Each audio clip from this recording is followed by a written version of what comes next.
ياماها واحدة من أشهر الشركات اللي بتصنع موتوسيكلات في العالم، لكن الغريب إن القصة مبدأتش بعجلتين ومواتير، لأ القصة بدأت بآلات موسيقية. الشركة اللي تأسست في اليابان سنة 1887 كانت بتصنع بيانو وجيتار في الأول قبل ما تتحول لواحدة من أكبر شركات المواتير في العالم كله. مع مرور السنين ياماها دخلت عالم الموتوسيكلات بقوة وبدأت تكتب اسمها بحروف من ذهب. موديلات ليها مكان في تاريخ الموتوسيكلات، وما بين كل الموديلات اللي ياماها عملتها في واحد كان طالع مختلف، بايك بسيط ممتع وبيقدم قيمة مقابل سعر صعب تلاقيها تاني في فئته. والنهارده هنعمل رحلة كاملة نتعرف فيها على تاريخه، أجياله، ومميزاته اللي خلت منه أسطورة حقيقية، وكمان المنافسين. ياماها MT-07. قبل ما نخش في تفاصيل البايك ده ما تنساش تصلي على النبي، وخليني أقول لك على حاجة. موقع موتور جراج فيه كل اللي أنت محتاجه كبايكر، من أول الموتوسيكلات والسكوترات شخصيا لحد الإكسسوارات والزيوت وقطع الغيار والسيفتي. مكان كامل متكامل تجيب منه كل حاجة. هسيب لك اللينك وكود الخصم تحت في الديسكريبشن، استعمله يفرق معاك جدا. وكمان ما تنساش تشترك في القناة وتعمل لايك للفيديو، وخلينا نبدأ. سلسلة MT من ياماها مش جديدة لأنها بدأت من زمان، لكن الموديل اللي هنتكلم عنه النهارده بدأ في 2014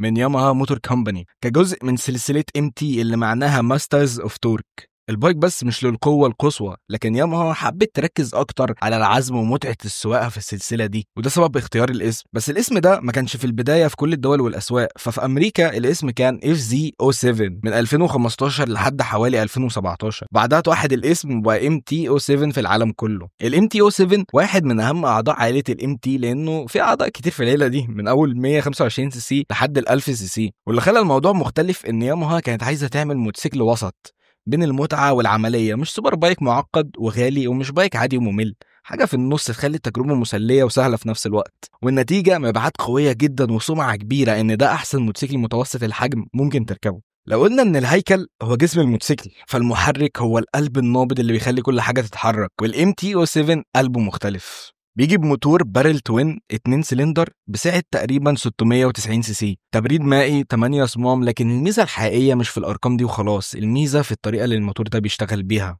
ياماها استخدمت حاجة اسمها كروس بلين كرانك شافت بزاوية 270 درجة. وده معناه ايه؟ ده معناه ان الانفجارات جوه السلندرات مش بتيجي ورا بعض بالتساوي زي المحركات التوأم التقليدية، لكن بتيجي بترتيب مختلف، في اقرب لاحساس المواتير الفي او الفي توين تحديدا. احساس بالعزم والقوه وصوت خشن مميز يخليك عارف انك راكب امتي حتى لو مغمض عينك. القوه بتوصل لحوالي 75 حصان، لكن الاهم هو 70 نيوتن متر عزم. العزم بيظهر مع RPM قليل، يعني قوة حقيقية بتحسها من أول ضغطة البنزين، سواء في المدينة أو على الطريق السريع. المحرك ده مش بس سريع، لكنه عملي جدا واقتصادي. استهلاك البنزين بتاعه حوالي 4 لتر لكل 100 كيلو، وده مجنون مقارنة بالأداء اللي بتاخده. واحد من الأسباب اللي بتخلي الناس دايما تختار البايك ده إنه برغم أدائه القوي هو برضه موفر في البنزين، والصيانة سهلة لأنه 2 سلندر مش 4. ال MT-07 مش بس قلبه قوي، لكن كمان تصميم جسمه معمول باهتمام عشان يديك تجربة سواقة مختلفة. ياماها صممت الموتوسيكل ده على إطار أنبوبي خفيف، وده خلى مرن وسهل التحكم خصوصا في الزحمة والطرق الضيقة. وده برضه جزء من شهرة البايك، لأنه خلى الناس تحب تعمل بيه حركات واستعراضات ورفع من هنا لبكرة. الحركة الذكية التانية كانت في السسبنشن اللي ورا. استخدموا مونو شوك عادي لكن شبه أفقي مش رأسي زي معظم الموتوسيكلات،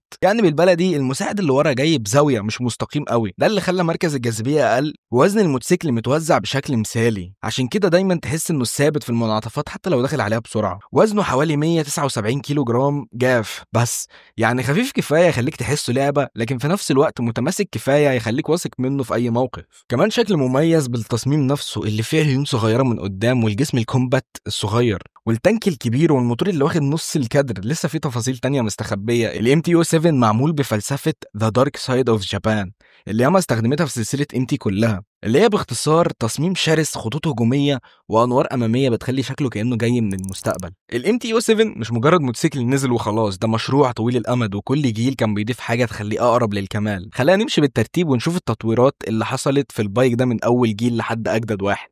الجيل الأول كان في 2014، كانت بداية قوية، أول ظهور رسمي لل MT-07، ومعاه مفهوم جديد اسمه قوة مقابل خفة مقابل سعر مناسب. قوة المحرك كانت حوالي 74 حصان، وعزم دوران 68 نيوتن متر. وقتها الأحصنة كانت زي دلوقتي، بس الفرق الحقيقي كان في الوزن وتوزيعه. بيجي بناء الحركة 6 سرعات ووزن حوالي 185 كيلو، يعني أداء سريع وخفيف في نفس الوقت. الناس حبت الموتوسيكل جدا لأنه كان عملي في المدينة وسريع على الخط المفتوح. وبسعر مناسب جدا. لكن كان في شويه تعليقات على السسبنشن اللي ورا لانه كان لين وطري شويه في الطريق. في 2018 نزلوا تحديث مش جيل كامل ولكنه كان تحديث للبايك ده. ياما سمعت الفيدباك وحدثت نظام التعليق ورا وقدام عشان يبقى اكتر صلابه ومتماسك اكتر. تصميم جديد لجسم الموتوسيكل وتانك ووضعيه سواقه بشكل اعنف واكتر عدوانيه. كمان غيروا شكل الكشاف اللي قدام وخلوا الكرسي اريح للمسافات الطويله والسفر. حسنوا نظام الفرامل قدام بقى فيه ديسكات اكبر وفرامل اقوى. كمان غيروا شكل الجنوط والالوان المتاحه، ودي واحده من الحاجات المميزه في البايك ده، توفر الوان كتير والوان كلها شبابي وزاهيه. في 2021 كمان نزلوا تحديث كبير شويه، تكنولوجيا اكتر وتصميم احدث. الواجهه الاماميه بقت ليد بالكامل مع لمبه واحده كبيره قدام مستوحاه من الروبوتات، ودي عملت جدل وقتها لان شكلها كان مختلف عن الاجيال اللي قبلها كلها. الموتور كمان حصل فيه شويه تغييرات بسبب قوانين يورو 5 علشان يلتزموا بالمعايير الاوروبيه للانبعاثات من غير ما يخسر اي عزم تقريبا، وده اللي خلى الموديلات دي صوتها مختلف شويه ووزنه اتقل حبتين برضه، زاويه اوسع وانت بتلف بالبايك، ووضعيه ركوب مريحه اكتر مع تحسينات بسيطه في الجير بوكس والاستجابه، عدادات جديده اوضح ووسائل تحكم احسن في الهاندل بار. ده ممكن اكبر تغيير حصل في البايك ده من اول جيل، ولكن لسه اللي جاي برضه كتير. 2023 كانت سنه جديده وتحديثات جديده. لاول مره شاشه تي اف تي ملونه بالكامل مع امكانيه ربط الموبايل علشان تشوف المكالمات والاشعارات. اوضاع سواقه جديده مختلفه بتخلي الموتوسيكل يناسب المبتدئين والمحترفين، كل واحد وهو دماغه تقدر تظبط زي ما انت عاوز. كمان حسنوا في نظام الاي بي اس وانظمه الامان الالكترونيه بشكل عام. تصميم خارجي احدث بالوان ورسومات اجريسيف اكتر. فريم مطلي بالوان مختلفه كمان علشان يبقى مناسب اكتر مع الالوان البايك الجديده.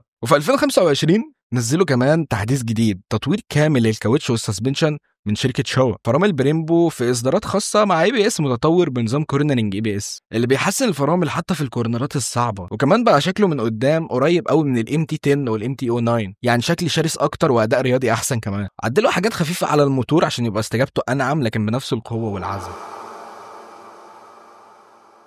في عالم الموتوسيكلات المتوسطه الام تي او 7 مش لوحده، في منافسين كتير بيحاولوا ياخدوا نصيبه من الشهره والمبيعات، وكل موتوسيكل ليه شخصيته ومميزاته اللي بتخليه مختلف. خلونا نتكلم عن اهم المنافسين. كواساكي زد 650، الموتوسيكل ده هو العدو اللدود للام تي او 7 من يوم ما نزل لحد النهارده. محرك بارل توين برضه بسعه 650 سي سي، اضعف شويه من حيث العزم والقوه لكنه مشهور بالاعتماديه وسهوله الصيانه جدا. تصميم اجريسيف وصوت رياضي لكنه مش بنفس حده الكروس بلين بتاع الام تي او 7. سعره عاده مقارب جدا للياماها، وده بيخلي المنافسه سخنه جدا بين الاثنين. هوندا سي بي 650 ار، هوندا دخلت اللعبه بمحرك 4 سلندر، وده بيدي صوت وانسيابيه مختلفه عن التوين العادي. وفي ناس كتير شايفه ان ده ما يعتبرش منافس اصلا لانه كده دخل فئه تانية وهي فئه ال4 سلندر، لكن انا حبيت اخليه في المنافسه. تصميمه مايل ناحيه الكاف ريسر اكتر من النيكد، كلاسيك وحديث في نفس الوقت، وقوه المحرك اعلى هنا شويه بسبب السلندرات الاكتر، لكن سعره اغلى وكمان وزنه اتقل. المنافسه هنا مش بس في الاداء لكن كمان في تجربه السواقه والستايل نفسه. سوزوكي اس في 650 واحد من اقدم المنافسين في الفئه دي بمحرك في توين 645 سي سي، مشهور بالاعتماديه وسهوله التعديل وصوته قريب شويه من احساس محركات الفي.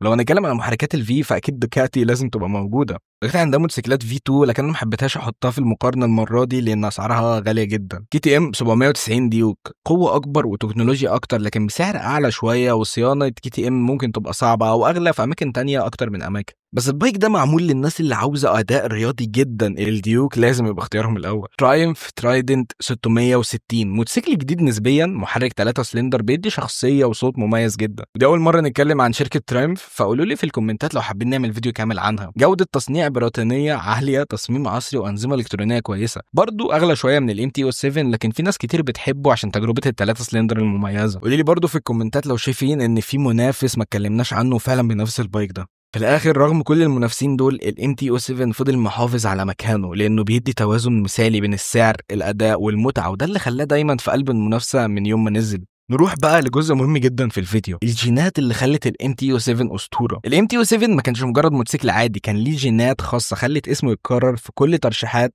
احسن موتوسيكل وسط حوالين العالم. الجينات دي ممكن نلخصها كده في كذا نقطه اساسيه. اول نقطه هو المحرك وصوت الكروس بلين. محرك البارل توين هنا والكرانك شافت اللي بزاويه 270 درجه بيدي صوت خشن ومميز بيخلي اي حد يعرفه من بعيد. العزم بيبدا من ار بي ام قليل، يعني اول ما تفتح بنزين بتحس بالقوه على طول، مش لازم الار بي ام يوصل ل 8 و9 عشان تحس انه سريع. تاني حاجة الخفة وسهولة التحكم. وزن البايك هنا حوالي 180 كيلو مع فريم أنبوبي خفيف، ده معناه إن أي حد حتى لو مبتدئ هيحس بالثقة جدا وهو سايقه. مركز الجاذبية نازل لتحت والتعليق محسن خلى الموتوسيكل مستقر جدا حتى في السرعات العالية والكورنرات الصعبة. قيمة مقابل سعر، من أول يوم نزل فيه ال MT-07 كان بيقدم تجربة قريبة جدا من السوبر بايكس، لكن بسعر وتكاليف صيانة قليلة جدا بالمقارنة بيهم. القطع الغيار متوفرة والصيانة مش معقدة، وده خلاه اختيار مثالي للشباب اللي عاوزين أداء قوي من غير ما يدفعوا أرقام فلكية. 4 شعبية عالمية في أوروبا وأمريكا وآسيا. ال MT-07 من أكتر الموتوسيكلات مبيعا في فئته، وواحد من أكتر الموتوسيكلات محبوبة عندنا هنا في الوطن العربي، وتحديدا في الجزائر ومغرب وتونس ودول تانية كتير.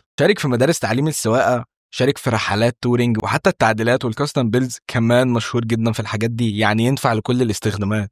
الشخصية المميزة، مش موتوسيكل ممل، تصميمه صوته احساسه كل حاجة فيه بتقول ان هي ممتعة وجريئة. كل تحديث بينزل كان بيخلي التجربة احسن من غير ما يضيع روح البايك الاساسية اللي الناس حبتها في الاول. وفي الاخر من اول يوم نزل فيه سنة 2014 ال MT-07 ما كانش مجرد موتوسيكل وخلاص، ده كان طفرة في فئة الموتوسيكلات المتوسطة. محرك قوي بيوصل العزم بسرعة، تصميم خفيف بيخليك تسيطر على الطريق بثقة، وسعر يخلي التجربة دي في متناول ناس كتير. جيل ورا جيل ياما كانت بتسمع للناس، بتحسن وبتضيف تكنولوجيا تخلي البايك ده ينافس نفسه قبل ما ينافس اي حد تاني، وده السبب انك هتلاقيه دايما في الترشيحات، في الفيديوهات الموتوسيكلات، وفي قلوب كمان كل اللي جربوه. ال MT-07 هو البايك اللي قدر يجمع بين العقل والعاطفة، عملي واقتصادي لكن في نفس الوقت ممتع، وصوته يخليك مبتسم طول الطريق. ويمكن عشان كده ناس كتير بتسميه البايك اللي لازم تركبه مرة في حياتك.